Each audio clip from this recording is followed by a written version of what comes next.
Black people are being gunned down at the grocery store. Asian Americans are being gunned down at church. Little children are being gunned down at school. How can we fight terrorism abroad when we can't even identify it in our own backyard? Call it what it is. Terrorism. I'm not going to talk about basketball. Nothing's happened with our team in the last 6 hours. We're going to start the same way tonight. Any basketball questions don't matter. Since we left shoot-around, 14 children were killed 400 miles from here, and a teacher.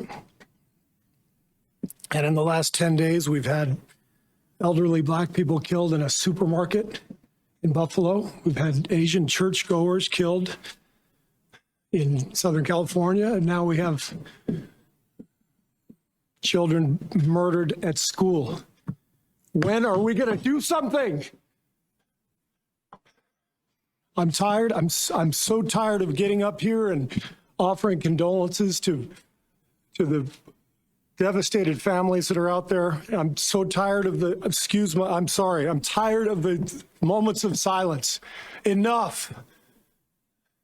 There's 50 senators right now who refuse to vote on H.R. 8, which is a background check rule that the House passed a couple of years ago. It's been sitting there for 2 years. And there's a reason they won't vote on it, to hold on to power. So I ask you, Mitch McConnell, I ask all of you senators who refuse to do anything about the violence and school shootings and supermarket shootings, I ask you, are you going to put your own desire for power ahead of the lives of our children and our elderly and our churchgoers? Because that's what it looks like. It's what we do every week. So I'm fed up. I've had enough. We're going to play the game tonight, but I want every person here, every person listening to this to think about your own child or grandchild or mother or father or sister, brother. How would you feel if this happened to you today? We can't get numb to this. We can't sit here and just read about it and go, well, let's have a moment of silence. Yeah, go Dubs, Come on, Mavs, let's go. That's what we're going to do. We're going to go play a basketball game. And 50 senators in Washington are going to hold us hostage. You realize that 90% of Americans, regardless of political party, want background check, universal background check. 90% of us, we are being held hostage by 50 senators in Washington who refuse to even put it to a vote, despite what we, the American people, want. They won't vote on it because they want to hold on to their own power. It's pathetic. I've had enough. Thoughts? Well, I suspect he's had enough. Yeah, I like that raw emotion. Yeah. I agree. Kind of catches you off guard, eh? I like it. It's kind of what's needed to bring awareness to the situation. We had a whole discussion just last week that we unfortunately couldn't air because of errors in our software. But regardless, we talked about the previous shooting in Buffalo there with the black people that happened to be shot by the racist guy. Sadly, I'm not surprised that more Americans are just shooting up more Americans. It's just so common now. He makes a very good point. We can't get numb to this, and I think people are. And I mean, I know people here in Canada just go, here's another shooting in that country. That seems to be what's always happening there. So people are, I think, getting numb to this, and that's not a good thing. Like you said, though, enough is enough. Oh yeah, it doesn't seem to end, and now it's school children. Well, it's been school children before. That was 10 years ago at Sandy Hook, yeah. Nah, 96, man. That was the first big one we were exposed to in our Columbine? generation. Yeah. Yeah. It's not surprising to us. We are somewhat numb to it, and it's unfortunate, but because we keep watching nothing happen. This happens, and then it's literally just a complete... Some thoughts and prayers are given, but nothing happens, and then this happens again. Everybody protests about it. Everybody goes online and complains about it. Thoughts and prayers like Adam said are given out, and then it just gets forgotten about, and then it happens again.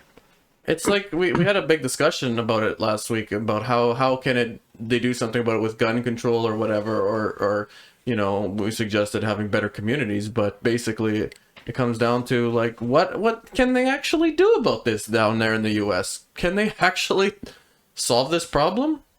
I don't know how they could eliminate it, but they could reduce it. How so? Well, yeah, go ahead, Mike Lee. Sorry. Well, first of all, that's like the background checks they want for everybody that wants to basically be buying a gun. Like that would also help alleviate, some of the purchases. I think I'd feel maybe even the age limit, because I think this guy was 18 years old and he basically went in on his birthday and bought 2 guns. So I'm not even familiar exactly with this case. It happened so recently. So is that exactly what happened? Yeah, he bought 2 guns and like posted it online that he bought these guns and kind of gave a hint that someone was about to go down, but no one really paid much attention to it. And then he apparently is a member of the community as well too, and just went in there and all the kids that died were in the same class. Yeah, Like, I'm not sure what this HR 8 that they talked about with the Senate is all about for background checks. But I mean, if this guy is 18, would he even have anything to show up in a background check? I don't know. hard to say. That's a good question. Yeah, it's not clear if it would have maybe prevented this one, but presumably it would prevent some incidents. It would. Like we said, the people that anybody, regardless of their color of skin or whatever sex they are, if they're gonna go and kill some people in some mass psychopathic rage, they're insane. They're just insane. And like, there's nothing more to be said about that. I mean, I don't know. I don't know if they get triggered and they go and kill or what. I mean, can we determine from these checks? Some of them probably, yeah, but it's a good question. Like in society in the US, they have a gun culture that's probably contributing some to the amount of violence that we see there, right? But Yeah. I'm going to see off camera for this one because I got to read this thing. But the HR 8 is the bill establishes new background check requirements for firearm transfers between private parties. Example, unlicensed individuals. Specifically, it prohibits a firearm transfer between private parties unless a licensed gun dealer, manufacturer, or importer first takes possession of the firearm to conduct a background check. The prohibition does not apply to certain firearm transfers or exchanges, such as gifts between spouses in good faith. yeah, so that's similar to the recent law that the liberals snuck in there with our gun control, where they have to basically be registered with the purchaser of the weapons. You have to basically. So basically, what I think it is that if that kid went in there and bought that gun, like it's going to be registered to him that he bought this gun. Yeah. Like it's like a car, like a VIN number. It's registered to him that he bought this gun. Well, and they would have done a background check. And then a background check, Yeah. yes. Whether or not that background check would have done anything in this case. Yeah, he may have just passed the background check, got the going and done this anyways. So, like, this is not a one. This is not the solution to all of it, but it's going to be a multi-point solution. And this is a start. Sounds like. Well, it's not a start. They're not going to do anything though. Well, it would be a start if they did it. Yeah, exactly. I don't have any faith in that society to change. Well, those 50 senators he's talking about are not going to listen to anyone at this point. They still won't vote on this. Yeah.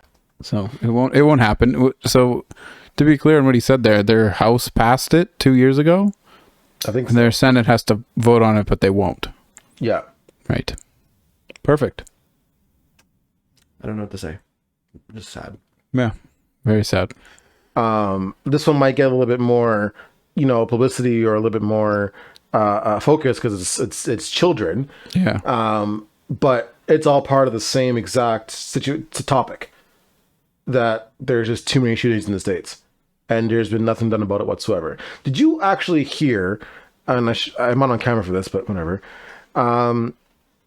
Did you guys hear that there was a school shooting? I don't remember exactly what year it was, but it happened in the UK, I think it was, a number of years ago.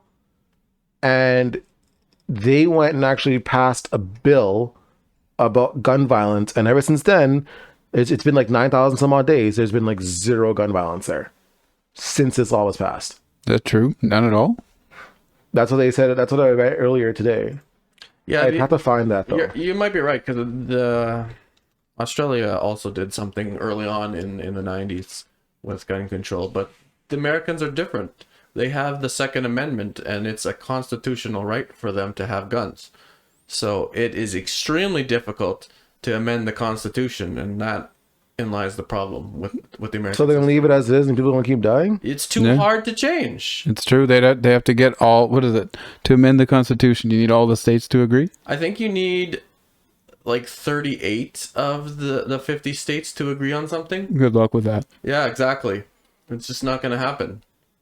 It has to be, yeah, it has to be the whole Senate, or a good portion of the Senate has to vote for it. The House, the Senate, and the states. So I don't know, and it's just difficult.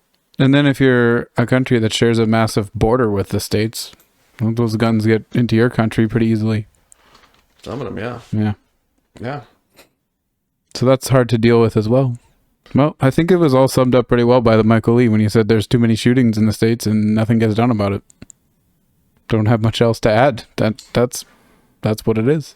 It all comes down mostly to society and how we treat each other, right? If we have an outlet for the anger that any individual is having, and we have openness with people that are having mental issues or anger or whatever their problem is, and we all take care of each other, I think that's going to go a long way to develop a healthier psychology for every individual who is more prone to violence. Whether I was having a discussion with Michael Lee earlier, the people who go out and murder and hurt other people, they might be disturbed on themselves deeply, but how many people are going unreported that just go and just take the violence and turn it towards themselves and kill themselves, and it doesn't make the news because so many people do it? It's the same effect. These people are psychologically disturbed, and they just go and hurt themselves, and it's it.